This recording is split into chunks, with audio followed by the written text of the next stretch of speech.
Hello and welcome to a new episode of Legacy. I'm Peter Frankopan. I'm Afua Hirsch. And this is Legacy, the show that explores the lives, events and ideas that have shaped our world and asks whether they have the reputations that they truly deserve.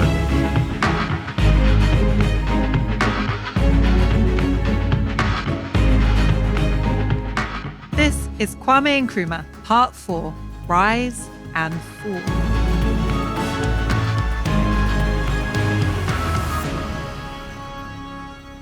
Okay, Peter, let's just check in with where we are. We're back in the Gold Coast.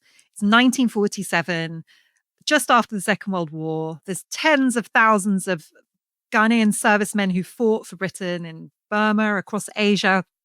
They've come back to the Gold Coast, demanding the things they were promised from Britain and expecting some kind of change to the colonialism and limited opportunity they had before the war.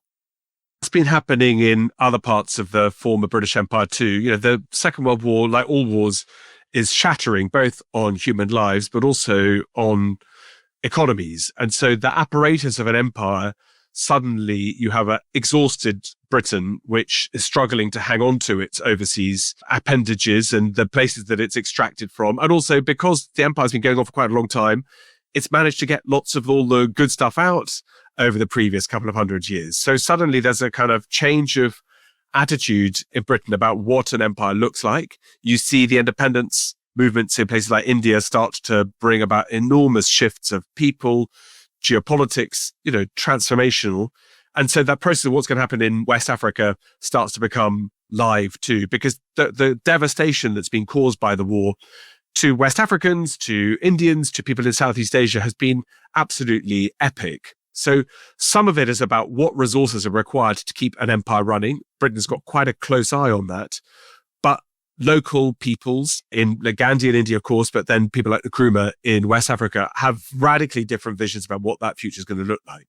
So Nkrumah is stepping into this fray. He's had his own radicalization among African Americans, among West Indian and African students in London at the Pan-African Congress in Manchester. He is bursting with idealism, with hope, with a real determination to see change in real life.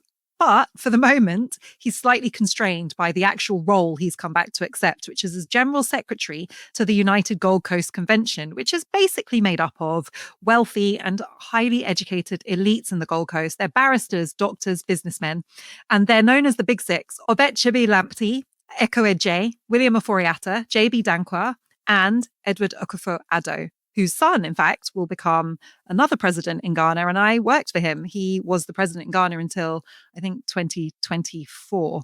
So they are this historic elite, and they think Nkrumah is going to be an obedient young fellow who's going to help them demand this very gentle transition to African rule in the Gold Coast colony. But spoiler alert, that is not quite what happens, Peter.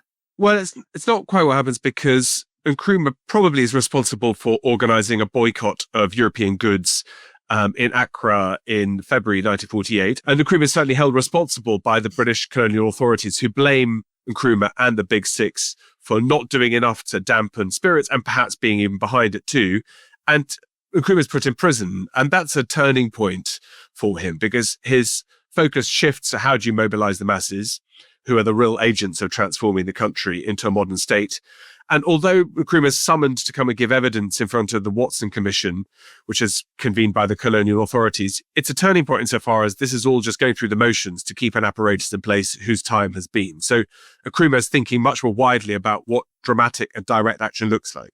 What we enter now is this kind of cycle where being imprisoned, being penalized only makes Nkrumah double down. He now starts to think about how he can imitate some of Gandhi's ideas with this positive action campaign. So in 1950, he starts to organize strikes, boycotts, all these non-violent methods of challenging British rule. And crucially, he's got this incredible constituency of former servicemen who'd fought for Britain in the war and are very angry themselves because the pensions they were promised haven't been paid. So you've already got this kind of beginnings of mass mobilization. But Nkrumah's genius is that he's able to widen that. He's able to get the market women, who are a huge force in the Ghanaian economy and a formidable, already organized base of power, as long as people from all different walks of life to rally behind him. As he starts to become more radical and more organized, the British choose the absolute worst response from their perspective. They double down on attacking him. They imprison him again.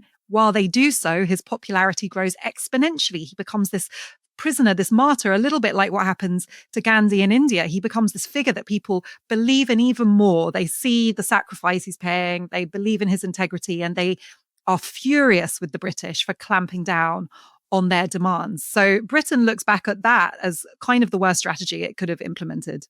But I suppose the British think they've got no other choice. So you've got a governor in Gold Coast who is a sort of colonial figure from central casting, who previously has served as governor of Sarawak in what's now Malaysia, in Brunei, in Basutoland, in what's now South Africa. And he's more or less literally parachuted into Gold Coast and to become the administrator, to do the best he can in the circumstances. And the day after Nkrumah's release from prison, he invites him to come and see him and appoints him to come and be a leader of government business in what's known as the diarchy, power sharing with British colonial administrators. Well, Arden Clark's quite a strategist. He realizes that cracking down on Nkrumah has not been the right approach.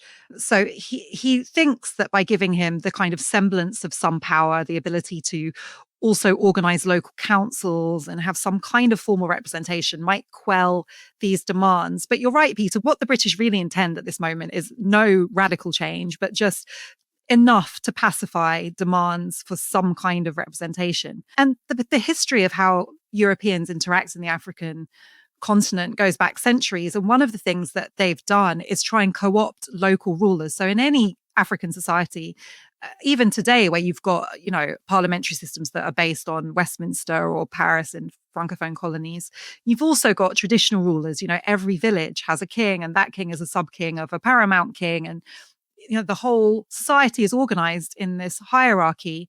And those rulers have incredible power in the day-to-day lives of their subjects. They have a huge amount of cultural and historical legitimacy. So what Europeans have done in the past is try and co-opt them, knowing that if they can get kings on board, the kings will keep their subjects compliant. And Nkrumah dislikes this system because he's had this kind of Marxist influence. He's had this American influence where he believes in democracy and equal rights. He wants something that looks much more like mass participatory democracy, rather than the slightly feudal idea of kings controlling their subjects and that all being co-opted into this agreement that really lets the British continue to run things. So there's this kind of strategic game of chess being played between Britain and Nkrumah at this point, where they give him some kind of concession and he then uses it to further his own plans for mass democracy. And this comes to a head in 1953 when Nkrumah delivers an incredibly famous speech called Motion of Destiny. And here he says all of the reforms so far, like a local government ordinance that means local councils can collect revenue from kings, none of this is enough. The only thing that's going to be enough is an act of independence for the Gold Coast to become a sovereign country. But he concedes it can remain within the Commonwealth. So Nkrumah is hugely powerful, but it doesn't mean that everybody's uniting behind him. Maybe there's another political party, the National Liberation Movement, that sees the future in very different kinds of ways, has real strong support from the Ashanti region, which is a major cocoa producing area. Already, the way in which Nkrumah has been speaking has been alienating people like J.B. Dankwa, who's been calling it communism naked and unashamed. And of course, the traditional leadership groups in Gold Coast and the different areas hear what Nkrumah is saying about liberation for the masses, and that doesn't really reflect too positively on their own status and power. So it's very, very noisy, the build-up towards what becomes independence, to the point that when a third general election is held, Nkrumah is in fact protesting against that because he doesn't want there to be a rocking of the boat. But does it look like independence is guaranteed to happen, Afua, in this period? Is it something that everybody recognizes it's coming, and the question is, what will it look like? I think there is an acknowledgement that it's no longer sustainable for the Gold Coast to remain a colony in the way it has been before. But these battles for power are very deeply contested in a very real way. And, I think the thing that's important to understand is that the Gold Coast is essentially a conservative society, conservative with a small c. This is a place where monarchy has real power in daily life. There's a huge respect for the authority of elders, for the authority of regents and spiritual leaders. So, colonialism actually found that a very convenient system to preserve because it allowed the British to just sit above the hierarchy and maintain power. But these ideas about general elections, about mass participation, about equality are very, very threatening to the traditional power order. And actually, the Ashanti Hene, the king of the Ashanti, is more interested in maintaining his position, his control, his kind of cultural security than he is in this kind of radical change that will maybe encourage his subjects to rise up and overthrow him. So there's a lot going on. But at the same time, Nkrumah's message is completely seductive. And he's offering people of the Gold Coast to have a stake in the 20th century on their own terms, to be part of this kind of global tide of democratic change, to have a voice. And, as anyone who's ever voted knows, that's such a powerful idea. And if you've never had it before, if you've been part of this system that doesn't even pretend to be transparent, that doesn't even bother to offer you a blueprint for future progress or success or economic advancement, you will gravitate towards that like nothing else. And that's exactly what happens, because while he hasn't wanted an election happens in July 1956. And Nkrumah's party, the Convention People's Party, or CPP, wins it unequivocally. And Afua, you mentioned a couple of times in previous episodes about Ghana or Gold Coast being matrilineal and the importance of women in societies. But the success of Nkrumah and of the Convention People's Party and towards independence is heavily influenced by local women. Tell us a bit about who they are and why they're supporting what Nkrumah is standing for. Yeah, it's one of the things that most bothers me, how women played a really seminal role in this movement, and their names are not well known. Even in Ghana, many people haven't heard of Mabel Ellen Dove, for example, who was a journalist. She had a newspaper column in newly independent Ghana. She played a huge role in the CPP during independence. There were other women, Letitia Quay, Sophia Doku, Hannah Kudjo, Amma Nkrumah, and they weren't just kind of organizing women's ministries, this patronizing role that women are sometimes given with the kind of tokenistic approach. They were at the heart. They were intelligence operatives, fundraisers, propagandists. They were really advancing the mission. And Nkrumah was a feminist. He self-identified as one. And I don't know whether that came from his kind of Marxist socialist background. He'd been obviously around people like Sylvia Pankhurst, who was the descendant of a suffragette and a feminist socialist, but also his relationship with his mother and, his background in this matrilineal society where the power of women was respected. And he said there is a great responsibility resting on the shoulders of all women of Africa and African descent.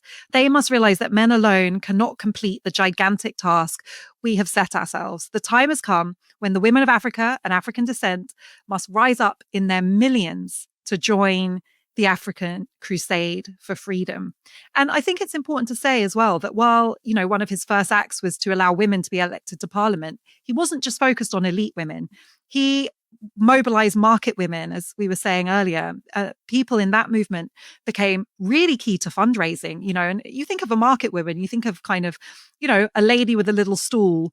Market women in Ghana are formidable. Some of them have actually been able to make so much money. They've been buying properties in London and some of the first Africans to have bank accounts in the UK. They were incredibly effective organizers. They knew and understood the power of markets, the power of financing. And they also had the ability to mobilize other women who maybe wouldn't have participated in formal politics. So Nkrumah was very, very savvy in being able to get the market women on his side. But I think it also reflected his genuine respect for women and determination that there couldn't be a meaningful struggle for independence if it didn't include women at its heart. So that process of the election of 1956 sets the pathway towards Gold Coast becoming the first West African colony to become independent.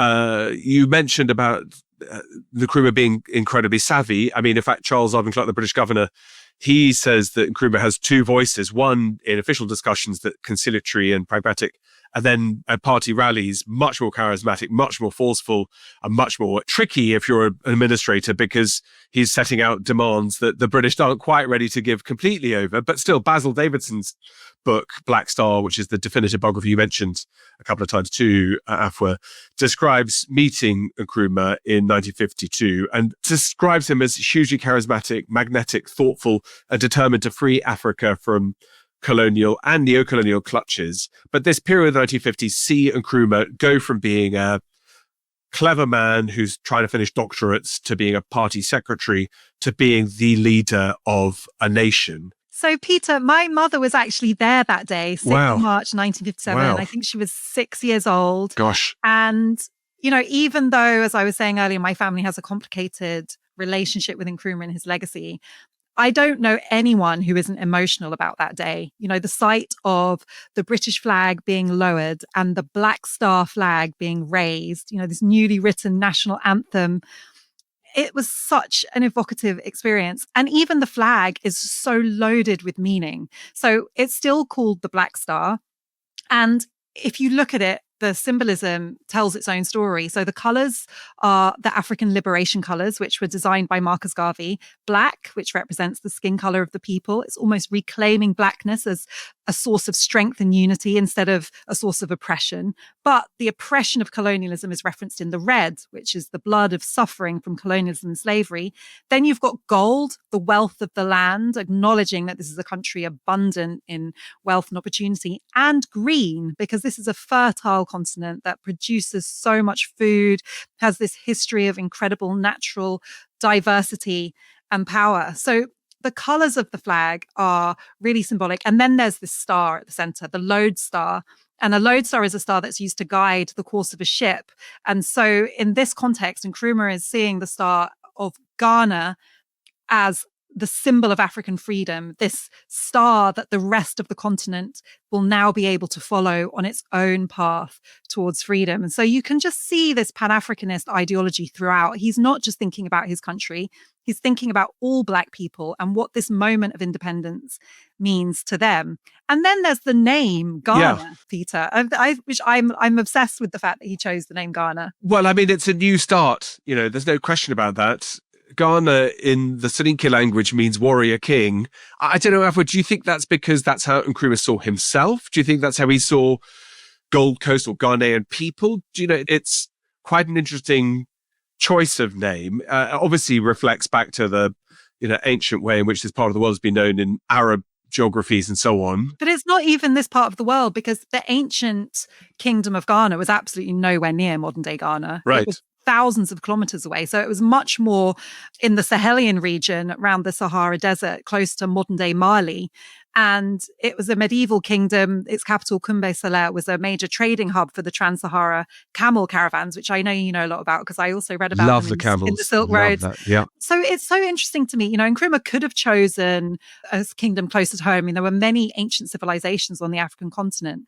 I do wonder whether this was a bit of a safe distance because, you know, in Ghana, you've got all these different kingdoms, these different ethnic groups, the Ashanti, the Ga.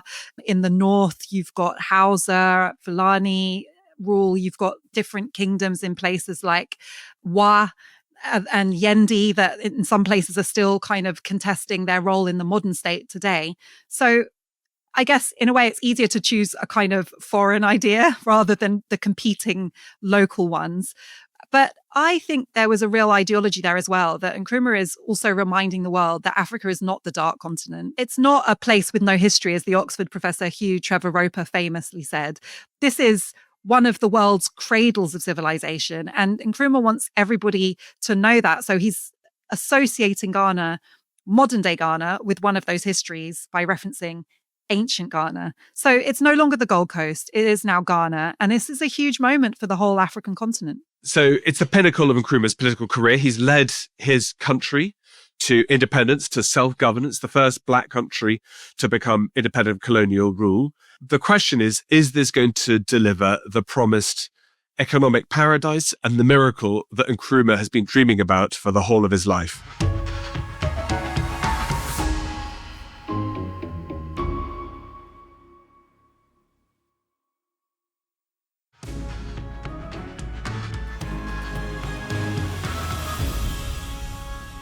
There's one aspect of Nkrumah's life we haven't talked about much, Peter, and that's his love life. I'm always interested in people's love lives. As you know, I'm a complete romantic. Unfortunately, even I can't really find anything romantic about the marriage he now undergoes 1 year after independence. It's basically an arranged marriage. He hasn't even met his wife-to-be until the wedding day.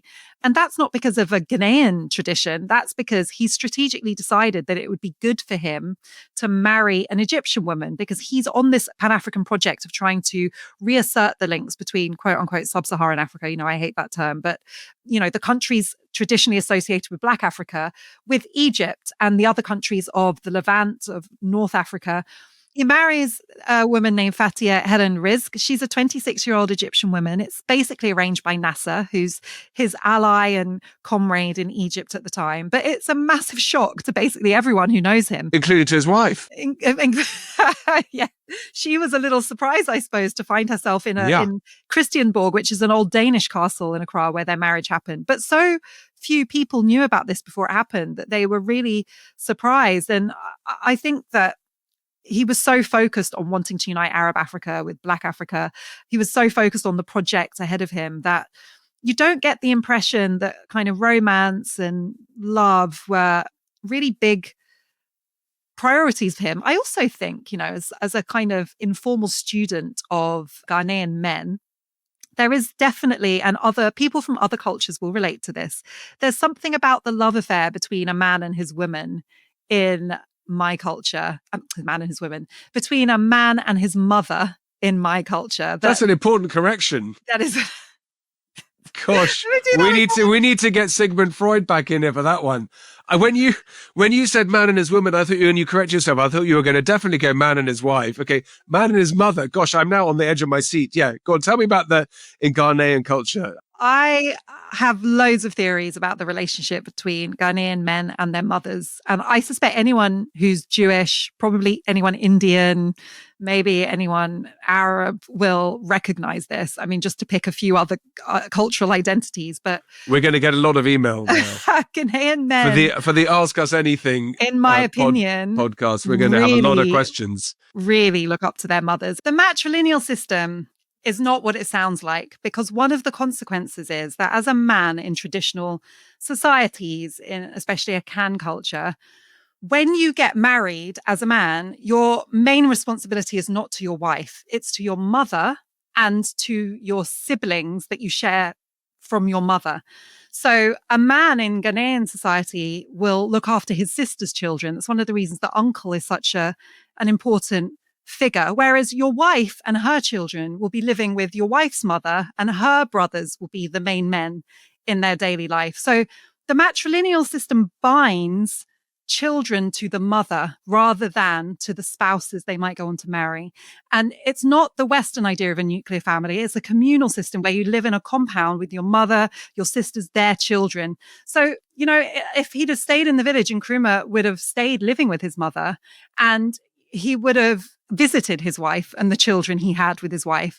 And, I think that culture encourages a certain kind of relationship, particularly between sons and their mothers, because as a woman, the main man in your life is your mother's brothers and your own brothers. And as a man, the main woman in your life is your mother and your sisters. And I think you can see that in Nkrumah's relationships with women, where he has relationships with women, but they're just not the main event. But the one thing you will always notice is that he keeps his mother close. She often lives with him. When he travels, she goes there. People who write about his life describe her often being close by. And it's almost this kind of spiritual relationship. He doesn't talk about Pan-Africanism and political ideas and intellectual blueprints for economic liberation with her. He doesn't need to. She's his mother. She occupies a huge part of his heart. That's my interpretation based on what I've observed in my own family and others, as well as really studying this matrilineal system, because I think it plays out in different ways. So anyway, on behalf of the Ghanaian men listening, when you say he keeps his mother close, does that also sometimes mean she keeps him on her radar and is constantly keeping an eye on where he is? So is it him saying, I love my mother, she's got to be nearby, or is his mother also hovering and wanting to be involved all the time? I don't get the impression she's a particularly controlling mother, because I think he's moving so much out of her world. The people that he's moving with are not people that, she really necessarily speaks the same language as. And she seems like quite a kind of self-contained person from what I've read. It's more that she's there. She's a presence, and not just a physical presence. It feels like she's a spiritual presence. She's grounding him to his roots, to his culture. So I don't think she's there creating a nightmare for the daughter-in-law. It's not that kind of situation. And by the way, the children of that marriage are very much alive and well. In fact, Samir Nkrumah, one of Nkrumah and Fatia's daughters, is herself a politician who continued the legacy of the Convention People's Party that he founded. In fact, when I lived in Ghana, sometimes people mistook me for her because she's half Egyptian, half Ghanaian. And, me as someone who's half Ghanaian, half British, but with some Jewish heritage, I guess like there is a bit of a similarity in how we look. People can look her up if they want to see if they agree. But anyway, so it was weird that people sometimes would mistake me for her. And she's actually significantly older than me, but I wasn't even offended because she looks so young. Ghanaians age really well. It's one of my aspirations that I inherited that part. Anyway, I digress. Talking about aging really well. Okay, let's do independent Ghana. So 1957, it's the first sub-Saharan state to become independent. It's a beacon of hope and resurgent. It's got a charismatic leader. It's challenged myths of Black inferiority, offers a claim to the dignity, self-respect for Black people in West Africa, but also globally. And Nkrumah calls for African Americans to return to Africa to assist in the continent's development. And he reiterates that repeatedly during his career. And this is a cause of huge celebration. But this joy is not going to last for too long. Let's start to talk through what is it that starts to go wrong, what starts to go right from the beginning. And actually, you can get this perspective also from some of the African Americans who took up the call to go to this newly free Black African country. Maya Angelou, W.B. Du Bois, Malcolm X visited, Richard Wright, and so many of the greats in 20th century African American culture were there. And they were there at the heyday, this moment of hope, but many of them there at the beginning of this decline. And the decline really starts in the early 1960s. As we mentioned way back in the first episode, Ghana has essentially had a monoculture with its economic model. It's heavily dependent on the two commodities of gold and cocoa. And especially cocoa is something that local people farm. There are whole regions of Ghana that are essentially cocoa farmers. And when Nkrumah was rising to independence, cocoa was booming. Prices were at an all-time high. That meant that there was more money in the coffers for big plans, these infrastructure plans. Nkrumah's emulating these kind of Soviet ideas of these 5-7 year plans. But in the 1960s, the cocoa price collapses. In 1964, it dropped from 400 cedis a ton to 350 cedis a ton to 276 cedis a ton. This is almost half of its price. And that caused absolute chaos for the Ghanaian economy. And because Nkrumah had promised all these big infrastructure plans to all of these Ghanaians who were excited about radical transformation, he was borrowing.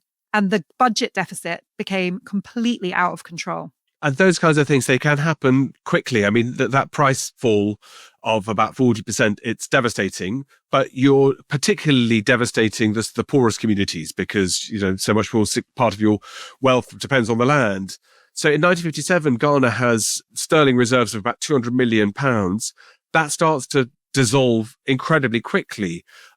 The way you handle that process of economic challenge, you can sometimes make bad things worse. So there are austerity measures. We saw what that did to many societies around the world after the global financial crisis. Increased taxation that then strangles business. That leads to high levels of centralization by Nkrumah, who thinks that everyone's coming after him personally rather than actually how do you solve these problems. So you start to get what looked like an economic paradise and a modern industrialization started to look like, well, not a failed state, but one that is disillusioned, where people feel that their dreams are not being met and in fact being slowly shattered.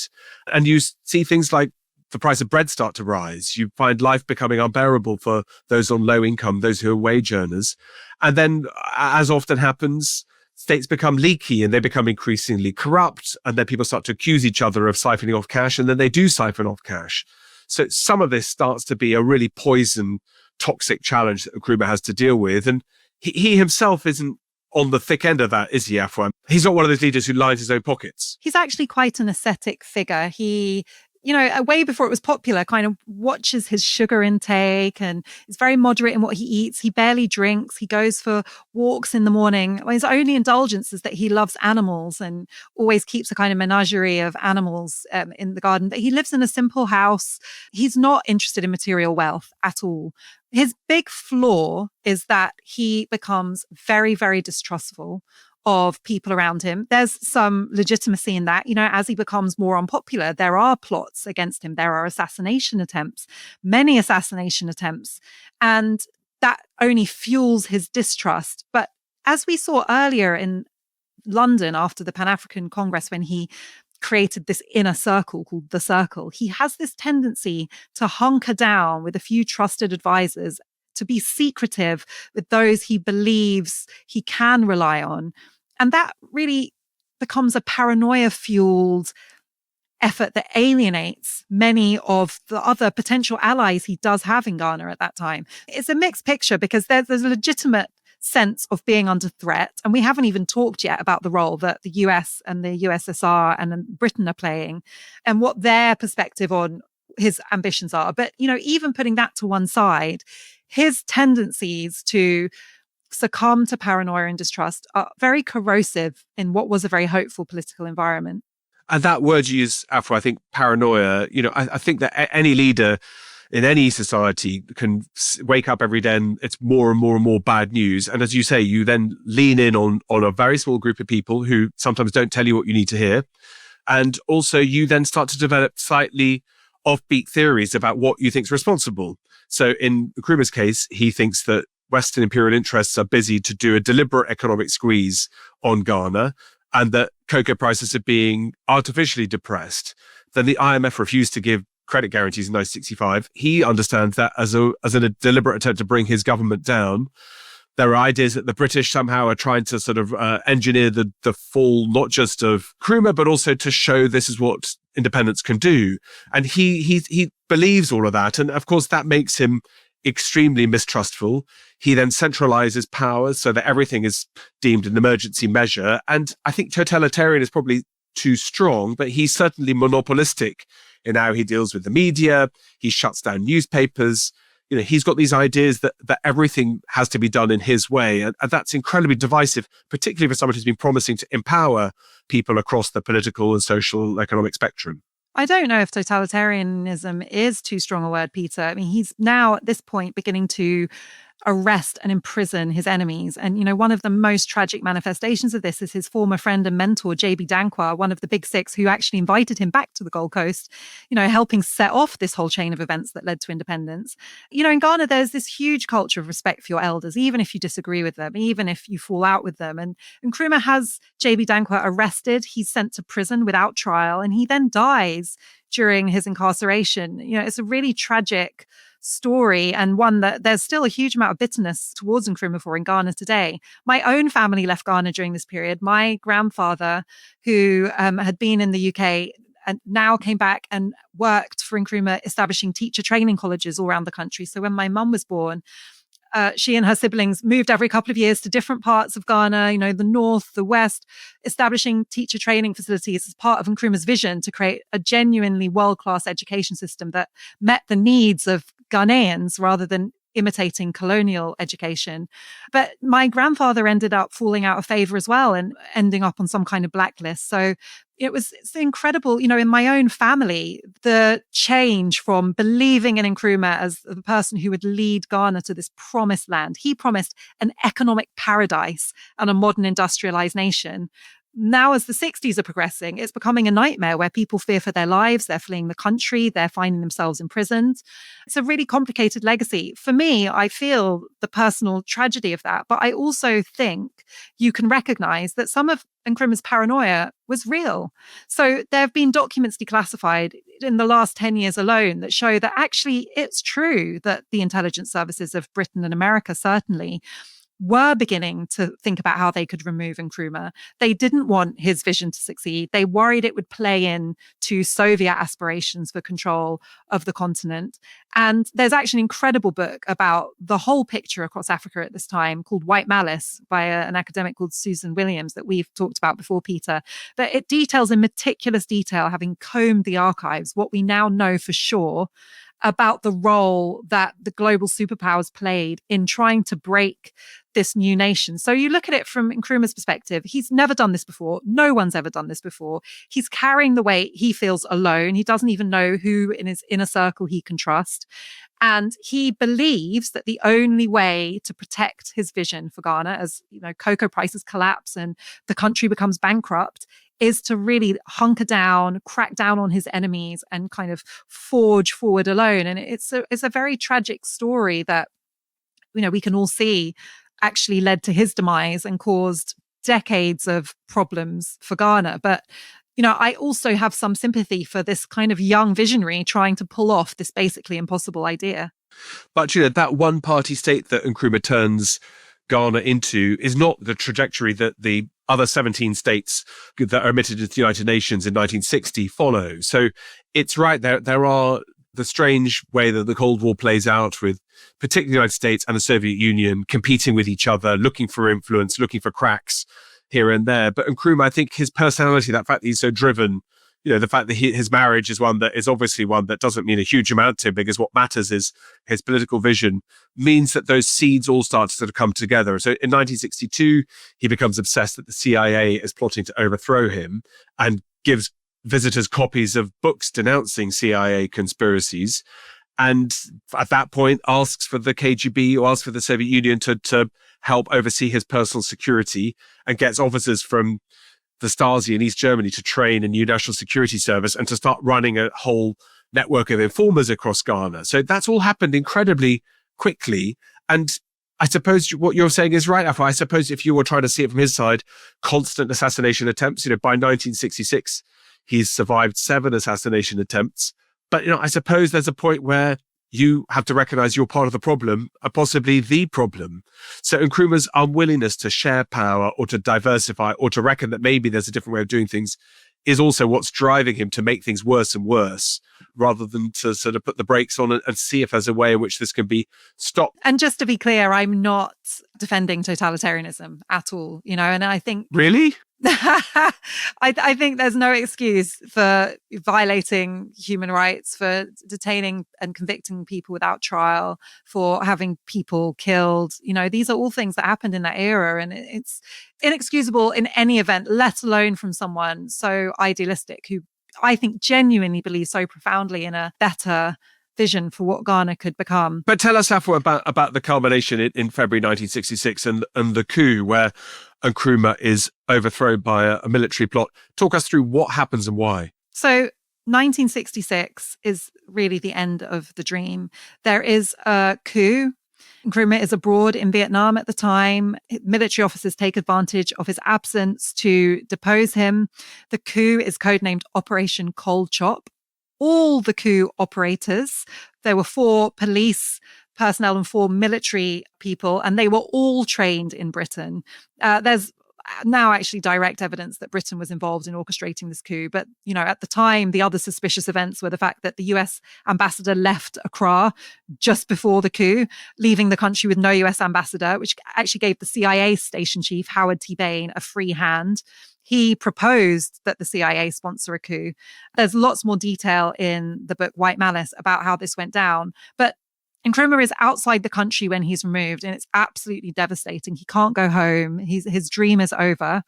And so he seeks shelter with a friend and ally, Sekou Touré, who has won independence in Guinea. He's one of the relatively few Francophone independence leaders who shares Nkrumah's vision for Pan-Africanism, because others like Côte d'Ivoire are very skeptical about kind of federating power. They want their own sovereign independence. They're very suspicious of Pan-Africanist ideas as a way of diluting their own rule. But Sekou Touré is a firm ally of Nkrumah, and he walks the walk as well as talking the talk. He invites Nkrumah to Ghana. He puts him up.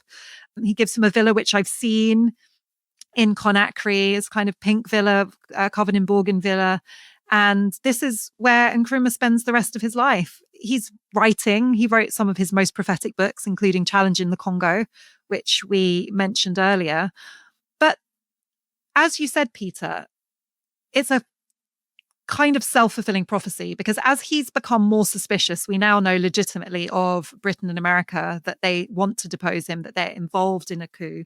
This drives him more towards the Soviet Union. There's no evidence that in the absence of that, he would have naturally allied himself with the Soviets. In fact, he was very active in the non-aligned movement, which advocated that newly independent countries should avoid taking sides to avoid being co-opted into these Cold War battles.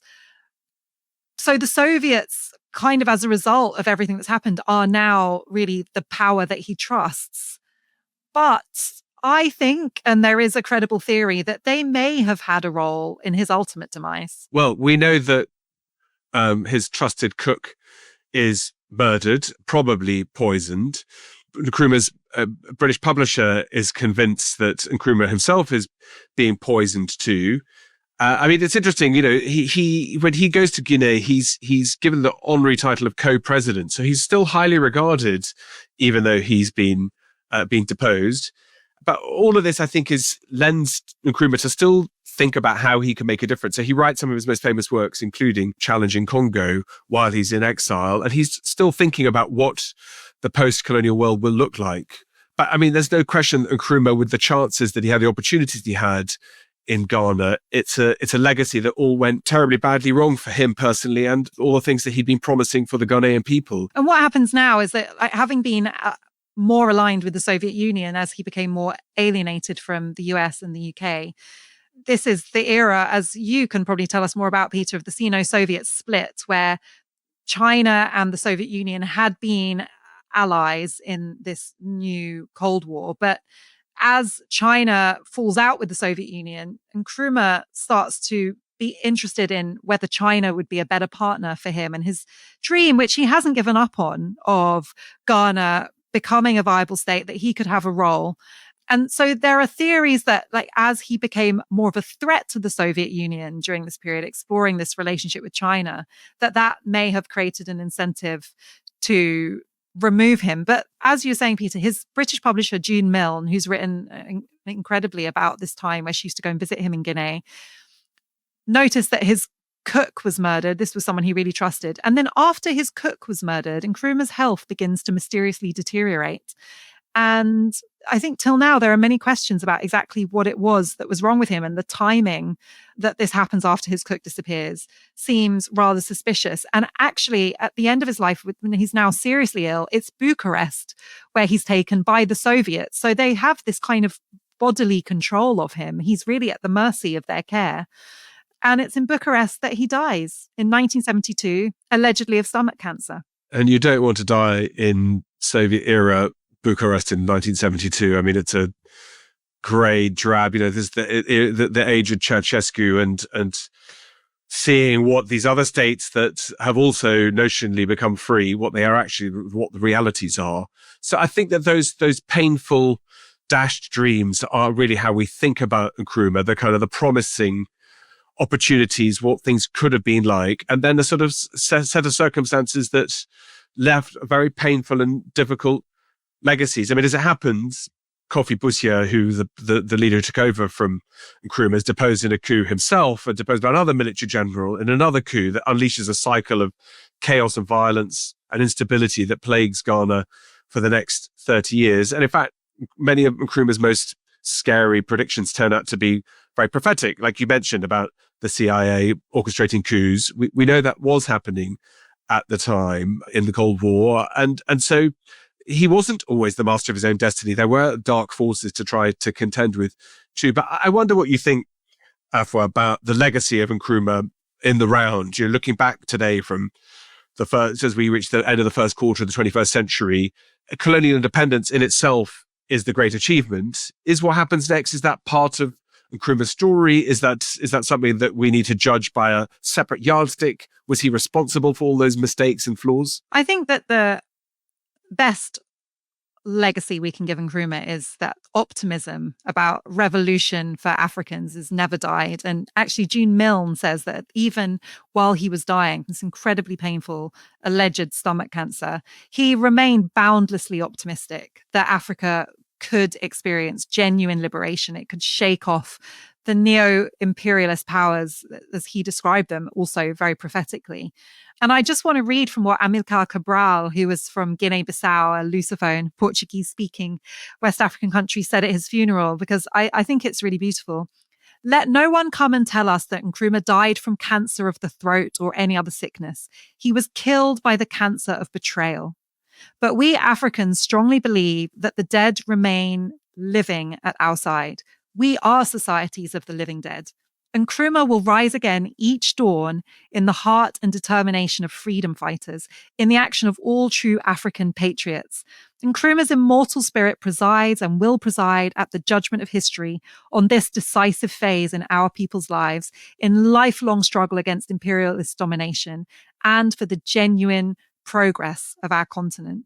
So, I think, Peter, we can debate the wrongs of Nkrumah's leadership, of which there really are many. And, as I said earlier, I was so personally affected by them in my own family story. In fact, we couldn't go back to Ghana until the 1990s because the coup cycle that you described after Nkrumah's coup just continued. And there was not democratic rule again in Ghana until 1994. And in 1995, a 14-year-old me was able to visit the country of my mother's heritage for the first time. So given your own personal story and the chaos that unfolded for the decades afterwards, and the role that Nkrumah obviously played in that, just explain to our listeners why you think it was that he was voted African Man of the Millennium in 1999. Was that a kind of sympathy for what he was trying to achieve and didn't? Is that turning a blind eye to the things that went wrong? How does he get such high popularity scores in the contemporary age? Yeah, and that was 1999. I think Nkrumah's never been more popular than he is now.